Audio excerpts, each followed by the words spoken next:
रांची में बीजेपी की high level meeting हो रही है। चुनाव प्रभारी शिवराज सिंह चौहान इसमें शामिल हैं। प्रदेश अध्यक्ष बाबूलाल मरांडी शामिल हैं। पार्टी के कई बड़े नेता बैठक में शामिल हैं। विधानसभा चुनाव को लेकर चर्चा हो रही है। चुनाव प्रभारी शिवराज सिंह चौहान इस बैठक में शिरकत करने पहुंचे हैं। रांची में बीजेपी की ये हाई लेवल मीटिंग हो रही है। चुनाव प्रभारी शिवराज सिंह चौहान, प्रदेश अध्यक्ष बाबूलाल मरांडी इसमें शामिल हैं। पार्टी के तमाम बड़े नेता बैठक में शामिल हैं। विधानसभा चुनाव को लेकर रणनीति बनाई जा रही है। बैठक में चर्चा की जा रही है। झारखंड विधानसभा चुनाव को लेकर हाई लेवल बैठक चल रहा है। दीपक प्रकाश जो राज्यसभा सांसद हैं उनके आवास पर, इसमें कई भाजपा के बड़े नेता, चाहे जो केंद्रीय मंत्री चुनाव बीजेपी चुनाव प्रभारी शिवराज सिंह चौहान, चुनाव सह प्रभारी बीजेपी हेमंता बिस्वा शर्मा जो मुख्यमंत्री आसाम के हैं, बाबूलाल मरांडी, अर्जुन मुंडा, कई बड़े नेता। सीट की घोषणा तो जरूर हो गई है कि बीजेपी 68 सीट पे चुनाव लड़ेगी।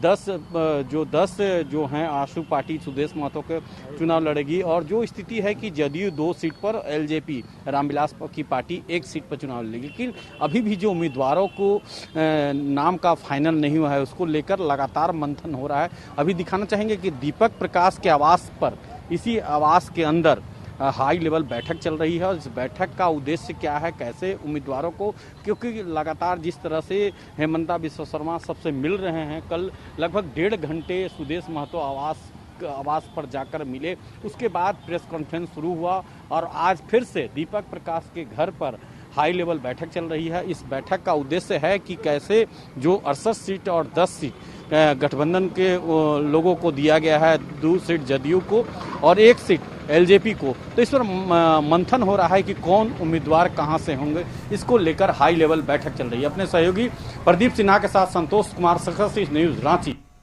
संतोष, रांची से इसी पर और ज्यादा जानकारी लिए हमारे सहयोगी जुड़ गए हैं। संतोष, सीट शेयरिंग को लेकर घोषणा हो चुकी है, लेकिन अब इसके बाद यह हाई लेवल मीटिंग बीजेपी की तरफ से की जा रही है, जिसके बाद उम्मीदवारों के नाम पर अब सबकी टकटकी लगी हुई है।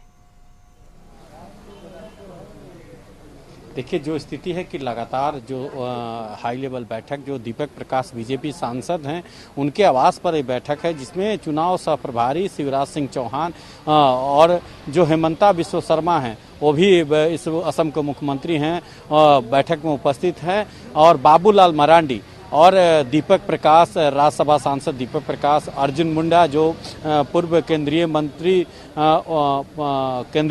हैं, माफ कीजिएगा, और तो जो कई बड़े नेता बीजेपी के इस बैठक में उपस्थित हैं। और इस बैठक का उद्देश्य है कि कैसे हम 68 जो बीजेपी का सीट है उस पर कौन कौन उम्मीदवार हो और इस उम्मीदवार में कौन कौन चेहरा हो, इस पर मंथन किया जा रहा है। क्योंकि जिस तरह से कल प्रेस कॉन्फ्रेंस करने के बाद 1.5 घंटे मुलाकात जो आशु पार्टी के सुदेश महतो के आवास पर, दिखाना चाहेंगे कि जो दीपक प्रकाश के आवास है और इस आवास पर बैठक चल रही है। और इस बैठक में कई अहम लोग हैं और अहम मुद्दा पर बैठक हो रही है, क्योंकि लगातार जिस तरह से मंथन हो रहा है, क्योंकि 1.5 घंटे मान मनौवल के बाद, जो सूत्र बता रहे हैं कि 1.5 घंटे मान मनौवल के बाद जिस तरह से उसके बाद संयुक्त रूप से प्रेस कॉन्फ्रेंस किया गया और बीजेपी के तरफ से 68 उम्मीदवारों पर चर्चा हुई कि 68 सीटों पर हम लड़ेंगे और 10 सीट पर आशु और 2 सीट पर जदयू तमाड़ और जमशेदपुर पश्चिमी से सरजू लाल लड़ेंगे और 1 सीट पर लोजपा जो चतरा से चुनाव। लेकिन अभी भी संशय बरकरार है, क्योंकि जिस तरह से हेमंता बिस्वा शर्मा ने बयान दिया था कि इस पर कुछ फेरबदल किया जा सकता है। अभी अर्जुन मुंडा इस बैठक से बाहर निकल गए हैं। अब जिस तरह से वो मीडिया से बात नहीं किया, कहीं ना कहीं अब देखना होगा कि क्या वो अपने चुनाव लड़ते हैं या उनकी पत्नी चुनाव लड़ाया जाता है। तो कई चेहरे पर मंथन हो रहा है और इस बैठक का सबसे मेन मुद्दा है कि आखिर कौन उम्मीदवार, क्योंकि ऐसा उम्मीदवार सेट करना है या ऐसा चेहरा देना है। चिराग पासवान की तरफ से भी ये बयान दिया गया है कि 1-2 घंटे में जो मामला है वो सुलझ जाएगा। तो ये भी कहा जा सकता है कि सीट शेयरिंग की घोषणा तो हो चुकी है, लेकिन तालमेल की कहीं ना कहीं कमी देखने को मिल रही है।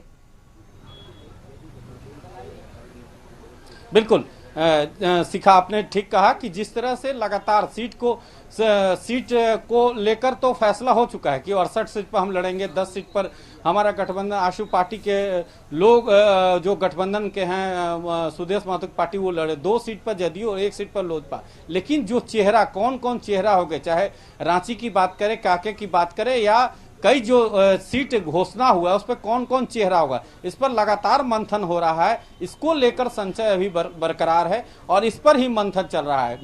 बीच मीटिंग से छोड़कर अर्जुन मुंडा जो केंद्रीय मंत्री वो निकल गए हैं, तो कहीं ना कहीं इस बात का भी है कि क्या अर्जुन मुंडा को यह कहा जा रहा है कि क्या आप इस विधानसभा चुनाव में आप लड़ेंगे या पत्नी, इस पर भी मंथन हुआ है। लेकिन अब देखना होगा कि जब तक हेमंता बिश्व शर्मा ने बयान दिया था उसमें साफ कहा था कि इसमें फेरबदल कुछ सीटों पर हो सकता है, अभी भी केंद्रीय समिति को इस सूची को भेज दिया गया है। लेकिन अब देखना होगा कि इस जो उम्मीदवारों का नाम का चेहरा है, कौन विधानसभा में कौन सीट पे कौन उम्मीदवार लड़ेंगे, इस पर अभी तक साफ नहीं। लेकिन जिस तरह से बिल्कुल संतोष, और अर्जुन मुंडा का बीच बैठक से उठकर जाना ये भी दिखा रहा है कि कहीं ना कहीं असमंजस की जो स्थिति है वो अभी भी बनी हुई है। बहुत बहुत धन्यवाद आपका तमाम जानकारी के लिए।